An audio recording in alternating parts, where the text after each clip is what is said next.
বাংলাতে আপনাদের স্বাগত। আপনাদের সাথে আমি প্রীতি। দেখে নেব আজকের কিছু গুরুত্বপূর্ণ সংবাদ। মেদিনীপুর শহরের অরবিন্দ স্টেডিয়ামে মঙ্গলবার জঙ্গলমহল কাপের রেঞ্জ স্তরের চূড়ান্ত পর্যায়ে প্রতিযোগিতা অনুষ্ঠিত হয়েছে। বীরভূম ও পশ্চিম মেদিনীপুর জেলার প্রতিযোগীরা চূড়ান্ত পর্যায়ে অংশগ্রহণ করেছে। মূলত পুরুষ ও মহিলাদের ফুটবল ও তীরন্দাজি প্রতিযোগিতা অনুষ্ঠিত হচ্ছে। মঙ্গলবার সকালে প্রতিযোগিতার উদ্বোধন করেছেন বর্ধমান রেঞ্জের আইজি ভরতলাল মিনা। উপস্থিত ছিলেন ডিআইজি সলমান নেসা কুমার, পশ্চিম মেদিনীপুরের পুলিশ সুপার দীনেশ কুমার সহ অন্যান্য পুলিশ আধিকারিকরা।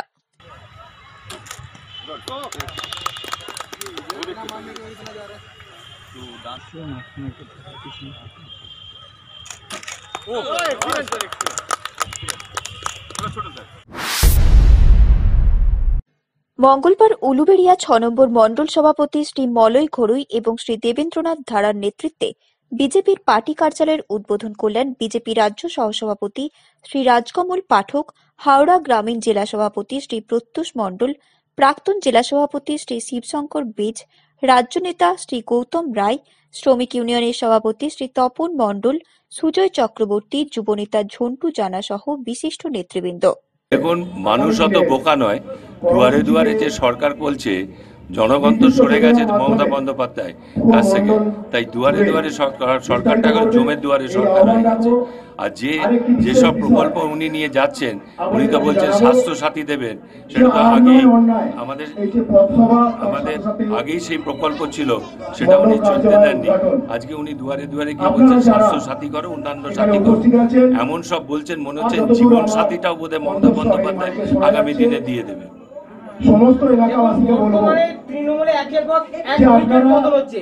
বিশ্বের সর্ববৃহৎ রাজনৈতিক দলের নির্বাচনে কতটা সদস্য হওয়া, আজকে লক্ষ্মীরতন শুক্লা, শুভেন্দু অধিকারী একের পর উইকেট পতন হচ্ছে। একটা উজ্জ্বল সুযোগ পেয়েছেন। মানে পিসিআর ভাইপো ছাড়া আর কেউ থাকবে বলে তো আমার মনে হয় না। তাই ওই পিসিআর ভাইপো থাকবে। বাকি যখন বললাম, আমি বক্তব্য বলেছি, নৌকো যখন ডোবে সবাই পালায়, তাই তৃণমূলের নৌকো ডুবছে, ওখান থেকে সবাই পালিয়ে আসবে। আমরা বিজেপির নৌকোয় সবাইকে তুলে নিচ্ছি। তাই ওনার কাছে পিসিআর ভাইপো ছাড়া আর কেউ থাকবে। পশ্চিম মেদিনীপুর জেলার ডেবরার দলপতিপুর নম্বর জাতীয় সড়কে স্করপিও ও ডাম্পারের সংঘর্ষ। গুরুতর আহত দুজন, তাদের ডেবরা হাসপাতালে ভর্তি করা হয়েছে। স্করপিও গাড়িটি হলদিয়ার। গাড়িগুলিকে আটক করেছে ডেবরা থানার পুলিশ। বেশ কিছুক্ষণ যানজট ছিল হাইওয়েতে। প্রতি বছরের মতো এই বছরও তৃণমূল সুপ্রিমো তথা মমতা ব্যানার্জির জন্মদিন পালন করল পশ্চিম মেদিনীপুর তৃণমূল কংগ্রেস। পশ্চিম মেদিনীপুর জেলা তৃণমূলের তরফ থেকে জন্মদিন পালন করা হয়। মেদিনীপুরে তৃণমূলের একাংশের উদ্যোগে ফ্রাইড রাইস, চিলি চিকেন নিয়ে হাজির হয় বিভিন্ন আবাসিক বৃদ্ধাশ্রমে। সেখানে বৃদ্ধ বৃদ্ধাদের সযত্নে খাওয়ানো হয় এবং আশীর্বাদ নেওয়া হয়। প্রথমে যাওয়া হয় মেদিনীপুর শহরের মধ্যে অবস্থিত বাসস্ট্যান্ডের বৃদ্ধাশ্রমে। সেখানে বৃদ্ধ বৃদ্ধাদের চিলি চিকেন ও ফ্রাইড রাইস তুলে দেওয়া হয়। খাবার তুলে দেন তৃণমূলের কর্মী ও নেতৃত্ববৃন্দ। এরপর ফ্রাইড রাইস, চিলি চিকেন নজরগঞ্জে অবস্থিত বৃদ্ধাশ্রমে আবাসিকদের হাতে তুলে দেওয়া হয়। খাওয়া দাওয়া করিয়ে দ্বিতীয়বারের জন্য মুখ্যমন্ত্রীর ক্ষমতা আনার জন্য আশীর্বাদ নেওয়া হয় এই বৃদ্ধ বৃদ্ধাদের কাছ থেকে। প্রত্যেক বছরই আমরা বিগত বেশ কয়েক বছর ধরেই, আজ 2021-এর 5ই জানুয়ারি দিদির জন্মদিন। আমাদের পশ্চিমবাংলার সবার দিদি, পশ্চিমবাংলার সবচেয়ে সফল মুখ্যমন্ত্রী, ভারতবর্ষের সবচেয়ে সফল মুখ্যমন্ত্রী, ওনার আজ জন্মদিন।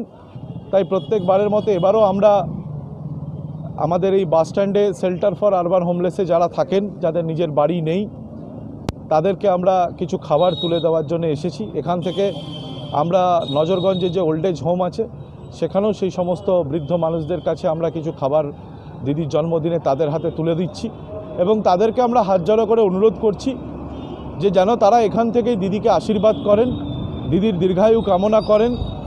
সমাজ রক্ষার স্বার্থে দিদির যে লড়াই তিনি লড়ছেন, সেই লড়াইয়ে যেন তারা দিদিকে আশীর্বাদ করেন, এই প্রার্থনা আমরা এনাদের কাছে করছি। এবং আমরা নিশ্চিত মমতা বন্দ্যোপাধ্যায় যেভাবে পশ্চিমবাংলার সর্বধর্মের, সর্বস্তরের মানুষের জন্যে লড়াই করে যাচ্ছেন, আগামী দিনে পশ্চিমবাংলার আপামর জনসাধারণ দিদির পাশে থেকে দিদিকে তৃতীয়বারের জন্য 2021 সালে মুখ্যমন্ত্রী করবেন, এ ব্যাপারে আমরা একদমই নিশ্চিত। মঙ্গলবার ভোররাতে মেদিনীপুর শহরের একটি বেসরকারি হাসপাতালে শেষ নিঃশ্বাস ত্যাগ করেন সাংবাদিক বিপ্লব সেনগুপ্ত। মৃত্যুকালে তার বয়স হয়েছিল 54 বছর। হঠাৎ অসুস্থতার জন্য সোমবার সকালে তাকে মেদিনীপুর শহরের একটি বেসরকারি হাসপাতালে ভর্তি করা হয়েছিল। সেখানে মঙ্গলবার ভোররাতে তার মৃত্যু হয়।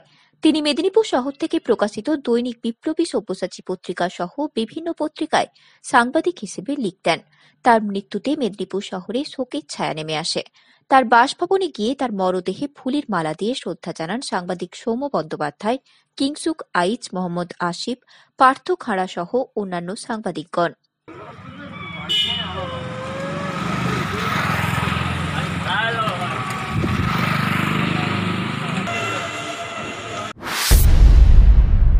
মানসিক অবসাদের জের, সাত সকালেই এক তৃণমূল কর্মীর ঝুলন্ত মৃতদেহ উদ্ধারকে কেন্দ্র করে চাঞ্চল্য ছড়িয়ে পড়ে এলাকায়।